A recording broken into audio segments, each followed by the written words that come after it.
Pengertian ekonomi syariah. Pengertian ekonomi secara etimologis berasal dari bahasa Yunani, yaitu oikos dan nomos. Oikos yang berarti rumah tangga dan nomos yang berarti peraturan atau hukum. Sedangkan syariah merupakan istilah yang digunakan untuk aturan-aturan yang berdasarkan hukum Islam.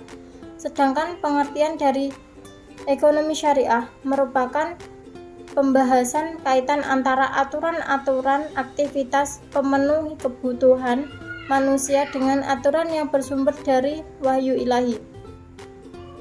Secara umum, pengertian ekonomi adalah salah satu ilmu sosial yang mempelajari aktivitas manusia yang berhubungan dengan produksi, distribusi, dan konsumsi terhadap barang atau jasa. Di Indonesia, penggunaan istilah ekonomi Islam terkadang digunakan bergantian dengan istilah ekonomi syariah, termasuk dalam penggunaan istilah dalam mata kuliah atau program studi di perguruan tinggi. Ada yang menamakan dengan ekonomi Islam, ada juga yang menamakan dengan ekonomi syariah. Hal itu disebabkan karena memang pengertian ekonomi Islam juga semakna dengan pengertian ekonomi syariah. Ekonomi Islam atau ekonomi syariah telah didefinisikan oleh para sarjana muslim dengan berbagai definisi. Keragaman ini terjadi karena perbedaan perspektif setiap pakar dalam bidangnya. Pengertian ekonomi Islam menurut para pakar sebagai berikut. Yang pertama, menurut Monzer Kaf, dalam bukunya The Islamic Economy menjelaskan bahwa ekonomi Islam adalah bagian dari ilmu ekonomi yang bersifat interdisipliner. Dalam arti kajian ekonomi syariah tidak dapat berdiri sendiri, tapi perlu penyusunan yang baik dan mendalam terhadap ilmu-ilmu pendukungnya, juga terhadap ilmu-ilmu yang berfungsi sebagai tool of analysis seperti matematika, statistik, logika, dan usul fikih. Yang kedua, M.A. Manan mendefinisikan ilmu ekonomi syariah sebagai suatu ilmu pengetahuan sosial yang mempelajari masalah-masalah ekonomi rakyat yang dialami oleh nilai-nilai Islam. Yang ketiga, Yusuf Qaradawi, pengertian ekonomi syariah merupakan ekonomi yang berdasarkan pada ketuhanan. Esensi sistem ekonomi ini bertitik tolak dari Allah Azza wa Jalla, tujuan akhirnya kepada Allah Azza wa Jalla, dan memanfaatkan sarana yang tidak lepas dari syariat Allah Azza wa Jalla. Yang terakhir, yang keempat, menurut Umar Chapra, ekonomi Islam merupakan suatu cabang ilmu pengetahuan yang membantu manusia dalam mewujudkan kesejahteraannya melalui alokasi dan distribusi berbagai sumber daya langka sesuai dengan tujuan yang ditetapkan berdasarkan syariat, tanpa mengekang kebebasan individu secara berlebih, menciptakan ketidakseimbangan makroekonomi dan ekologi, atau melemahkan solidaritas keluarga dan sosial serta ikatan moral yang terjalin di masyarakat. Definisi ekonomi syariah, para ahli tersebut menentukan karakter komprehensif tentang subjek dan didasarkan atas nilai moral ekonomi syariah yang bertujuan mengkaji kesejahteraan manusia yang dicapai melalui pengorganisasian sumber-sumber dan berdasarkan kooperasi dan partisipasi.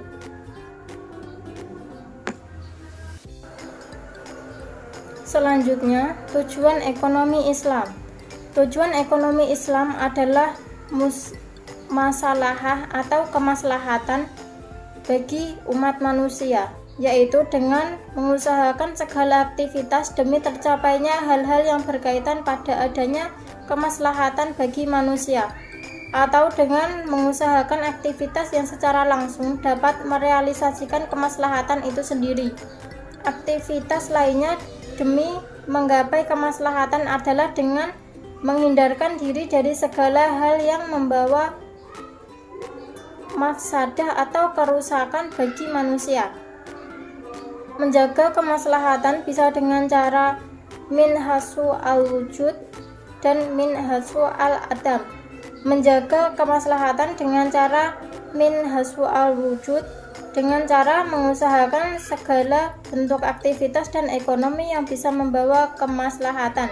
Misalnya, ketika seorang memasuki sektor industri, ia harus selalu mempersiapkan beberapa strategi agar bisnisnya bisa berhasil mendapatkan profit dan benefit yang baik, sehingga akan membawa kebaikan bagi banyak pihak. Dan menjaga kemaslahatan minhasu al-adam adalah dengan cara memerangi segala hal yang bisa berhambatan jalannya kemaslahatan itu sendiri. Misalnya, ketika seorang memasuki sektor industri, ia harus mempertimbangkan beberapa hal yang bisa menyebabkan bisnis tersebut bangkrut. Misalnya, dengan tegas mengeluarkan para pekerja yang melakukan berbagai macam kecurangan ataupun menghindari berbagai perilaku korupsi. Assalamualaikum warahmatullahi wabarakatuh. Nama saya Alvina Meharisma, NIM 18202102226. Di sini saya akan melanjutkan materi yang ketiga, yaitu tentang nilai dan prinsip ekonomi syariah. Langsung saja. Dalam materi hal terkait dengan keuangan, Islam memiliki beberapa prinsip yang membedakannya dengan sistem ekonomi yang lain. Yang pertama yaitu prinsip tauhid, di mana prinsip tauhid ini adalah sebagai dasar dari setiap bentuk aktivitas kehidupan manusia. Quraisy Shihab menyatakan bahwa tauhid mengantar manusia dalam kegiatan ekonomi untuk meyakini bahwa kekayaan apapun yang dimiliki seseorang adalah milik Allah. Keyakinan demikian mengantar seseorang muslim untuk menyatakan, sesungguhnya sembahyangku, ibadahku, hidup dan matiku hanyalah untuk Allah, Tuhan semesta alam. Hal ini terdapat pada Quran Surat Al-An'am ayat 162. Tauhid yang baik diharapkan akan membentuk integritas yang akan membantu terbentuknya good government. Prinsip akidah ini menjadi fondasi paling utama yang menjadi penopang bagi prinsip-prinsip lainnya. Kesadaran tauhid akan membawa pada keyakinan dunia akhirat secara simultan, sehingga seseorang pelaku ekonomi tidak mengejar keuntungan materi semata. Dari sini dapat kita pahami mengapa Islam melarang transaksi yang mengandung unsur riba, pencurian, penipuan terselubung, bahkan melarang menawarkan barang pada konsumen pada saat konsumen tersebut bernegosiasi dengan pihak lain. Yang kedua, prinsip keadilan. Di antara pesan-pesan Al-Quran, yaitu sebagai sumber hukum Islam, adalah menegakkan keadilan. Seseorang disebut berlaku adil apabila ia tidak bersebelah dalam menilai sesuatu, tidak berpihak kepada salah satu, kecuali keberpihakannya kepada siapa saja yang benar, sehingga ia tidak akan berlaku sewenang-wenang. Dalam operasional ekonomi syariah, keseimbangan menduduki peran yang sangat menentukan untuk mencapai falah atau kemenangan dan keberuntungan. Dalam terminologi fikih, adil adalah menempatkan sesuatu pada tempatnya dan memberikan sesuatu hanya pada yang berhak memperlakukan sesuatu pada posisinya. Yang ketiga yaitu prinsip maslahat. Secara sederhananya, maslahat ini bisa diartikan dengan mengambil manfaat dan menolak kemadaratan atau sesuatu yang mendatangkan kebaikan, keselamatan, faedah atau guna. Hakikat kemaslahatan adalah segala bentuk kebaikan dan manfaat yang berdimensi integral duniawi dan ukhrawi. material dan spiritual, serta individual dan sosial.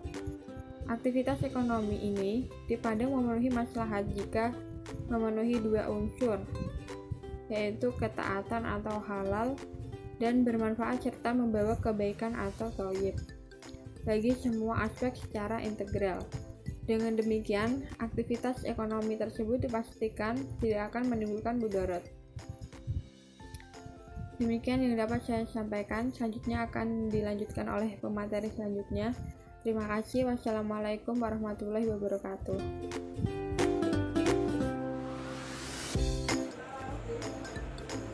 Assalamualaikum warahmatullahi wabarakatuh. Perkenalkan, nama saya Aris Syafurnizan, NIM 224.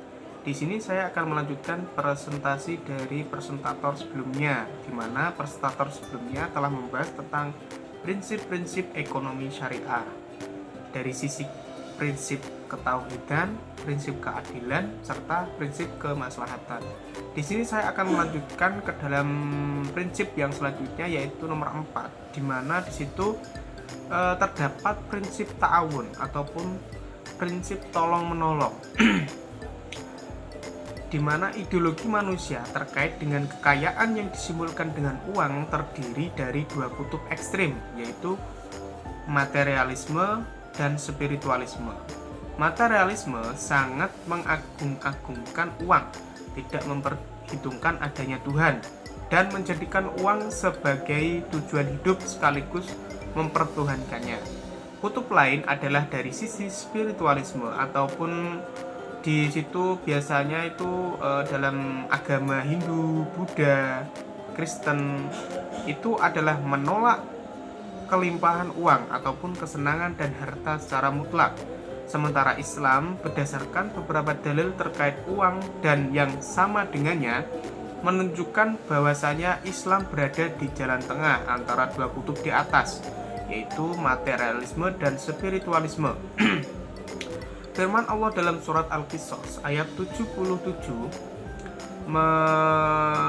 menerangkan bahwasanya yang artinya, dan carilah pada apa yang telah dianugerahkan oleh Allah kepada kebahagiaan negeri akhirat, dan janganlah kamu melupakan kebahagiaanmu dari kenikmatan duniawi, dan berbuat baiklah kepada orang lain sebagaimana Allah telah berbuat baik kepada kamu, dan janganlah kamu berbuat kerusakan di muka bumi, sesungguhnya Allah tidak menyukai orang-orang yang berbuat kerusakan. Nah, Allah sebagai pencipta, pemilik dan pengatur segala harta menjadikan bumi, laut, sungai, hutan, dan lain-lain merupakan amanah untuk manusia, bukan milik pribadi. Seperti itu.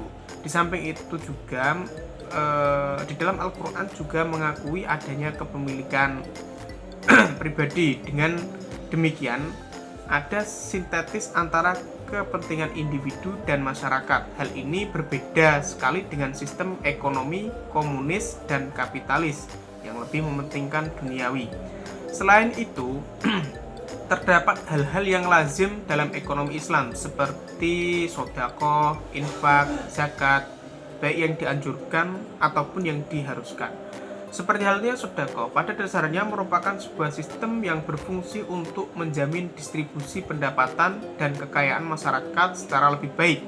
Dengan kata lain, zakat merupakan salah satu instrumen dalam ajaran Islam untuk mengayomi masyarakat yang lebih lemah dan sarana untuk berbagi rasa dalam suka maupun duka antara sesama manusia yang bersaudara dalam keterciptaannya, sehingga tidak akan tega mengambil bunga dari saudaranya, apalagi menipu serta berbuat curang dalam aspek ekonomi, serta hal-hal buruk lainnya yang merugikan saudaranya.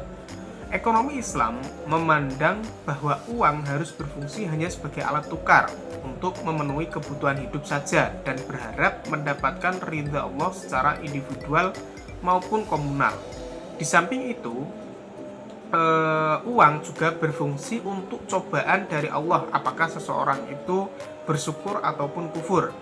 Fungsi sosial harta dalam Al-Quran adalah untuk menciptakan masyarakat yang etis dan egaliter. Berdasarkan pandangan di atas, mencari keuntungan ataupun akad komersil dengan berbagai aktivitas ekonomi adalah suatu yang terpuji dalam ajaran Islam. Akan tetapi, aktivitas ekonomi tersebut diharapkan memberi dampak positif terhadap masyarakat. Tidak boleh ada yang terzalimi, seperti itu. Instrumen untuk mencapai tujuan ini disyariatkanlah berbagai akad, transaksi, dan kontrak dalam setiap aktivitas ekonomi. Jadi setiap ekonomi itu ada akad ataupun transaksi yang istilahnya itu diatur dalam syariat Islam, seperti itu. Jika sebaliknya cara-cara mendapatkan harta menyebabkan kemudaratan ataupun merugikan orang lain, maka akad tersebut akan menjadikannya batal, dan penggunaannya yang tidak etis dan egaliter akan membuat individu yang bersangkutan tercela dalam pandangan syara dan mendapatkan dosa yang akhirnya akan mendapatkan balasan akan kemudaratan ataupun dosa yang telah diperbuatnya tersebut. Nah, sekarang kita masuk ke prinsip yang kelima, yaitu prinsip keseimbangan. Konsep ekonomi syariah menempatkan aspek keseimbangan ataupun tawazun, atau bahasa kerennya itu adalah equilibrium, sebagai salah satu pilar pembangunan ekonomi. Prinsip keseimbangan dalam ekonomi syariah mencakup berbagai aspek keseimbangan, antara lain adalah sektor keuangan dengan sektor real, resiko dan keuntungan, bisnis dan kemanusiaan, serta pemanfaatan dan pelestarian sumber daya alam. Sarana dalam pembangunan ekonomi syariah tidak hanya diarahkan pada pengembangan sektor-sektor korporasi saja, namun juga pengembangan sektor usaha kecil dan mikro yang tidak jarang input dari upaya-upaya pengembangan sektor ekonomi syariah secara keseluruhan. Mungkin itulah yang bisa saya sampaikan terkait dengan prinsip-prinsip ekonomi syariah. Kurang lebihnya saya mohon maaf, dan sekian dan terima kasih. Mungkin untuk pemateri selanjutnya akan disampaikan oleh pemateri selanjutnya. Materi yang selanjutnya adalah ruang lingkup ekonomi syariah. Dalam ruang lingkup ekonomi Islam atau ekonomi syariah terdapat tantangan dan tugas ekonomi Islam. Salah satu yang menjadi hambatan terbesar yang merupakan tantangan bagi pembangunan ekonomi Islam adalah tidak adanya contoh aktual dari praktek ekonomi syariah. Pada saat ini, masih jarang ada masyarakat yang mempraktikkan ekonomi syariah secara ideal. Pada saat ini, belum ada praktek ekonomi Islam secara komprehensif, yang ada hanyalah praktek-praktek parsial dalam beberapa aspek muamalah seperti jual beli, sistem perbankan, kontrak, dan lain-lain. Tugas ekonomi Islam nampak lebih besar daripada ekonomi konven.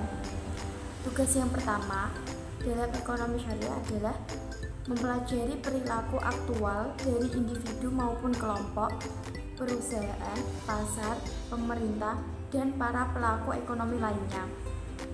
Tugas yang kedua adalah menunjukkan jenis asumsi perilaku dan perilaku yang dibutuhkan untuk merealisasikan tujuan pembangunan ekonomi.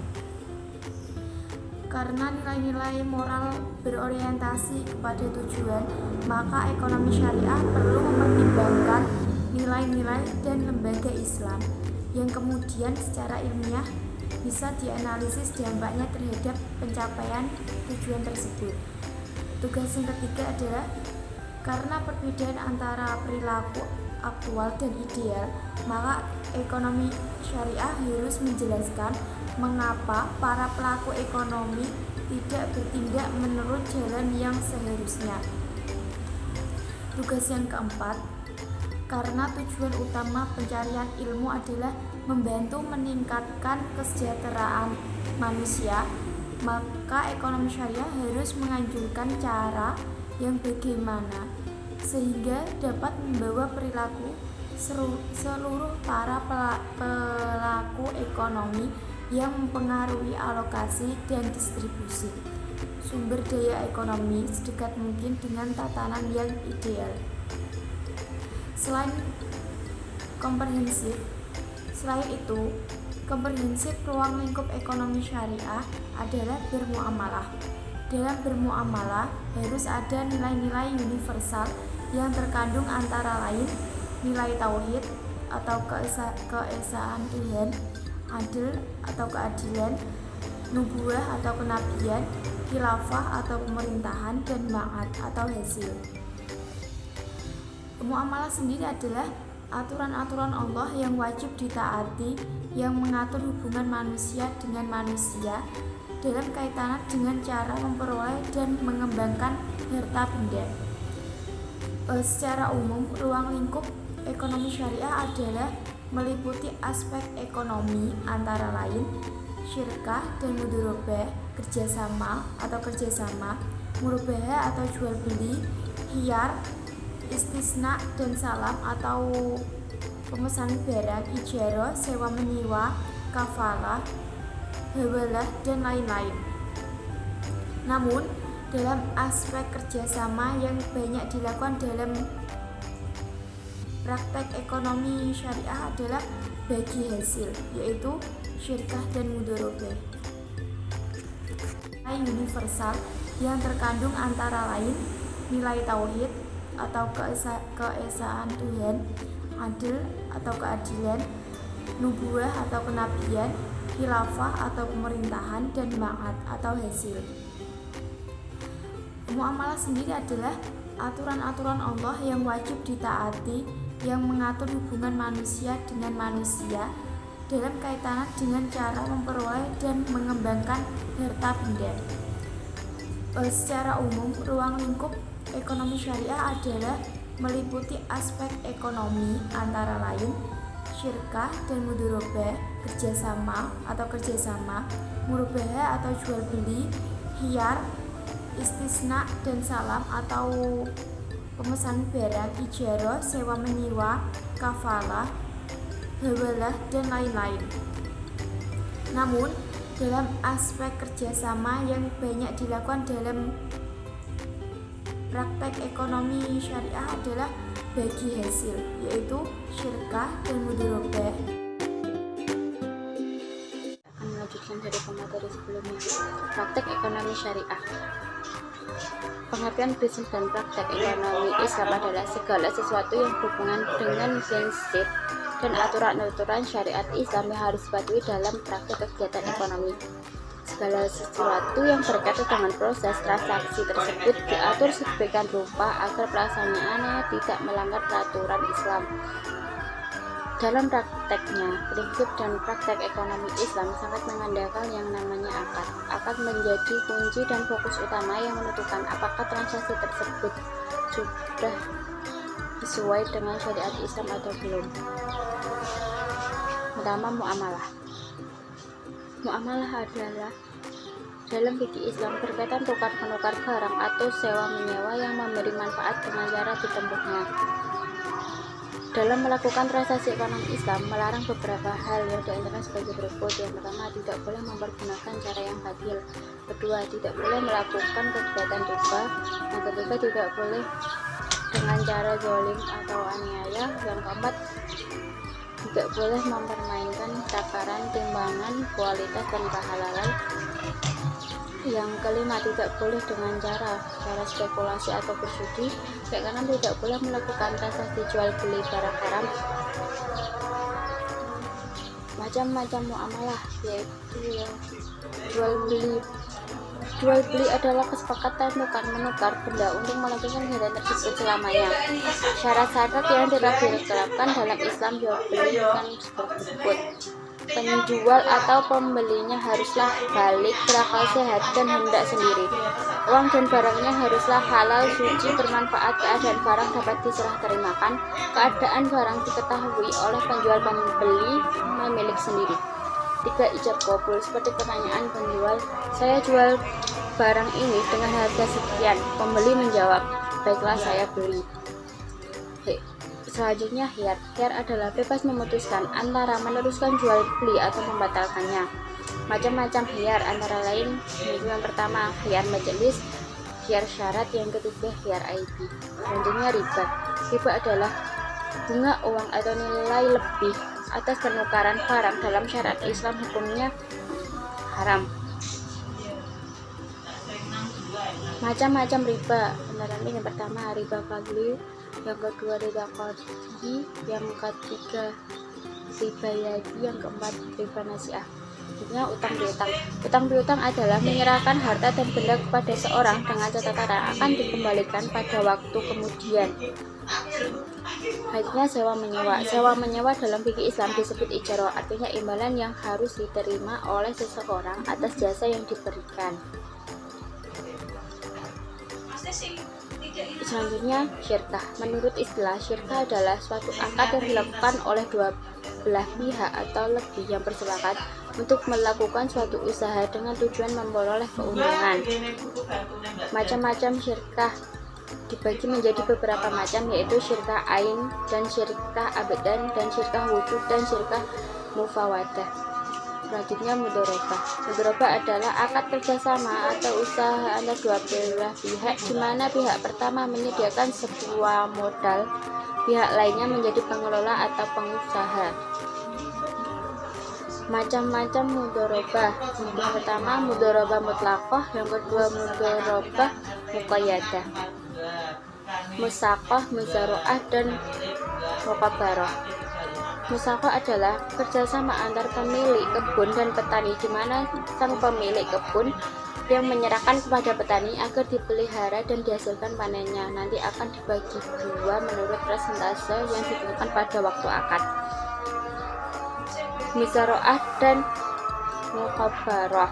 Muzaroah adalah kerjasama dalam bidang pertanian antara pemilik lahan dan petani menggarap, di mana benih tanamannya berasal dari petani, sementara muqabarah ialah kerjasama dan bidang pertanian antara pemilik lahan dan petani penggarap, di mana benih tanamannya berasal dari pemilik lahan.